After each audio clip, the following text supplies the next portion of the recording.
Now, Ross, it's always astonished me how fast that you work. Um, I've witnessed it on many of your series, but this one in particular was just lightning. It was as if that you had to get this out as quick as possible. Yeah. So what we're looking at here today is the work called Glow, and perhaps you could just show us where this journey begins. Well, to begin with, it actually started from a piece of music I actually composed, and it was it was during the Christmas break, and I had just finished one of my first books, and I sort of had the format of how to create a book in mind. And after I composed this piece of music, the music just created this narrative that I wanted to follow. And one of the ideas behind the story was a little girl exploring this junkyard. And it was kind of like me as a kid. I used to do that. We had a farm that had an old tin and a creek bed full of all old metal and old cars and things like that. And I used to love exploring it. And I started sort of developing this idea of exploring this world, and then there's something else is buried underneath there that's quite fascinating while you're exploring it. Yep. And so I developed it into a story where it was actually about a little girl who made toys with her grandpa, who owned a scrap metal yard and used to enjoy time building little trinkets and stuff with her granddaughter. And he recently passed away, and the journey of her time with her grandpa through the scrap metal yard inspired all these little ideas of things to make and whatever. And the beginning of the story, they were working on a project, but they didn't get to finish it. And one of them was this little robot, which the painting of has sold now, but this was sort of like the beginning of a little project that the girl and the grandpa were working on.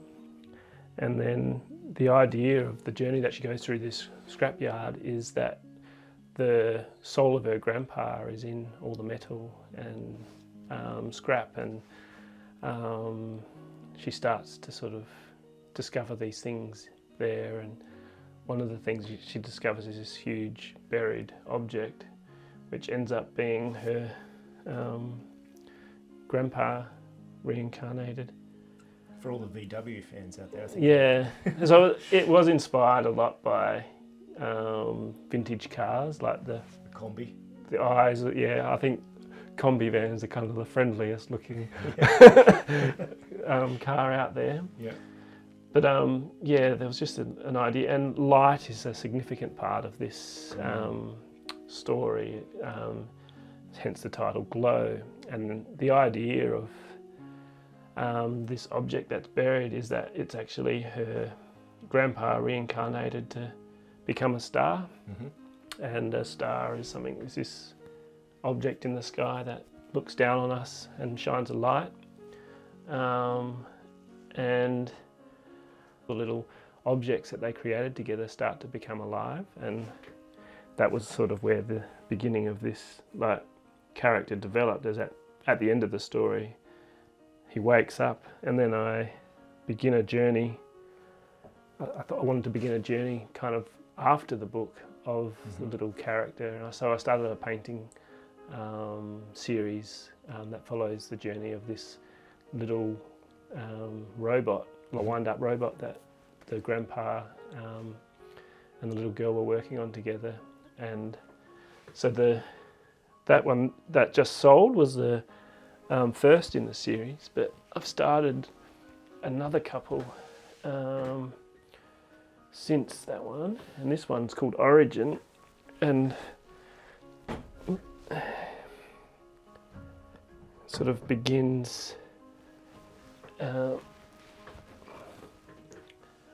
sort of the little character discovers another ticking creature or machine that sounds like him, in this world, and so the clock is kind of like his friend that he's discovered in this dark world that he's living in. And the beginning of it was about him discovering a globe, and it's like this light becomes like this guiding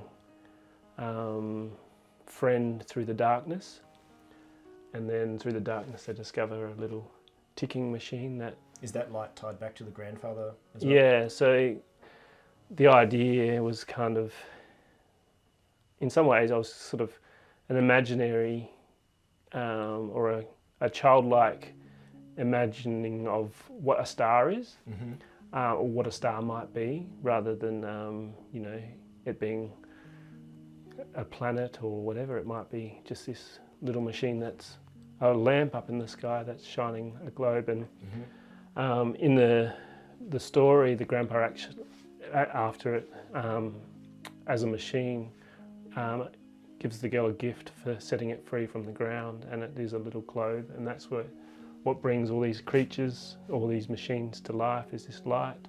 Beautiful. I know it's a little bit awkward for you to swap those paintings, but we've got one more there. Yeah, the next one is not complete. It's sort of getting close to completion, but it's not quite there yet. I actually prefer love being able to see behind the scenes and all the workings before it's completed. Yeah, so this one I was actually going to call Breach, and it's kind of, it's still looking at I suppose the dangers of being in the darkness, and the light being almost like the guide of dangers that might be, like if there wasn't a light there, they probably would have fallen down this abyss or something like that. So, and I like the idea of the machines finding each other and becoming almost like, you know, friends or creatures, and they all have their own sort of abilities for each other. So it sort of follows a similar theme amongst a lot of my other stories.